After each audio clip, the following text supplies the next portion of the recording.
What's up, everybody? Back again, another video. This is a 71 Chevelle.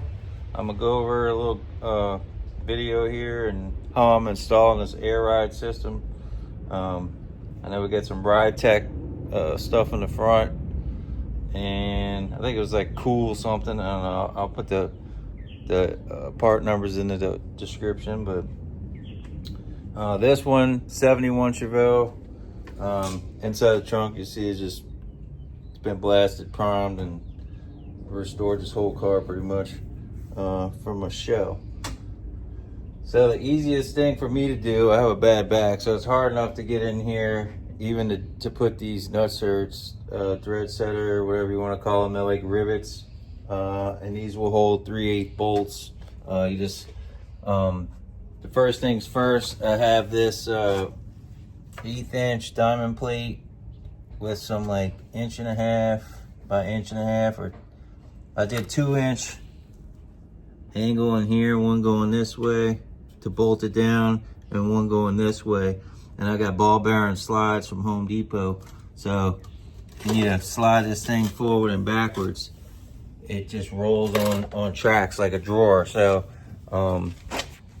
I basically had to fit this thing inside of the trunk, and I kind of like taped down where I wanted the slides to be, making sure that they cleared the wheel tubs on both sides. And I slid them back, and I drilled a little 1/8 inch holes, and I put some screws in, just one on each very end, on the end of them. I did an 1/8. These are drilled out now, but I started with an 1/8. That way I can make sure that the draw slides weren't cocked and this thing would slide back evenly without any binding or anything like that, and making sure everything was clear. All these components on here right now are just actually just sitting on here. I haven't bolted them. I've used some tape to kind of mark where I was wanting to put them, just so that way everything looks nice and neat.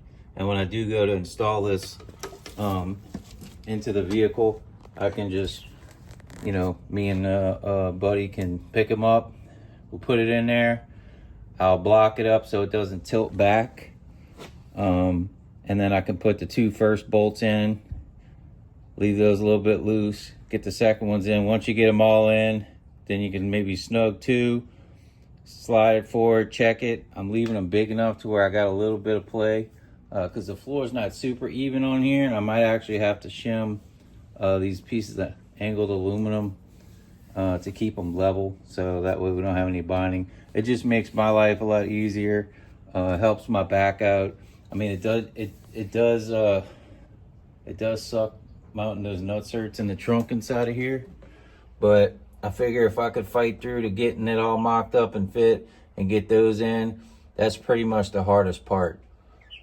Is making sure that they're in the right spot, making sure the power wires that are running under there on the passenger side, the fuel lines, all the stuff that's on this chassis, to make sure, that it's not getting pinched or smashed or drilled holes through or anything like that. So always, before you drill, make sure 100% that you're not going to cause any damage to any other components.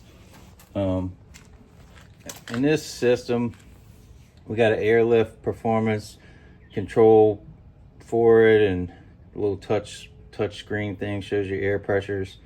A little Schrader valve I left kind of long right now because I'm gonna try and mount it to where it's outside the car, to where if the pump for whatever reason doesn't want to kick on, or something's not working, you can air the car up and still try to get it rolling so it doesn't get stuck somewhere. What else we got? So for the bags in the back, we have these ones. They got these little let's see what brand these are here. Fox Ridetech, and then you can see the bags with the bellows on the top of them. This car had a 4-link already on it, so these, I haven't tightened everything yet, but these are the old ones that were on here, and we had to change them out for the newer adjustable ones. These have a couple of holes, but I did have to drill out like this hole at least one size bigger, and use a floor jack and one of my crowbars with the pointed tip to help line it up, using vice grips to clamp it in place with a jack holding it. It was a pain just to get that on there, but at least it's on there now and it ain't gonna come off. So I just gotta tighten everything up once I know everything's where I need it to be. And then they still got these little locking rings that go on here. They're gonna go on the bottom.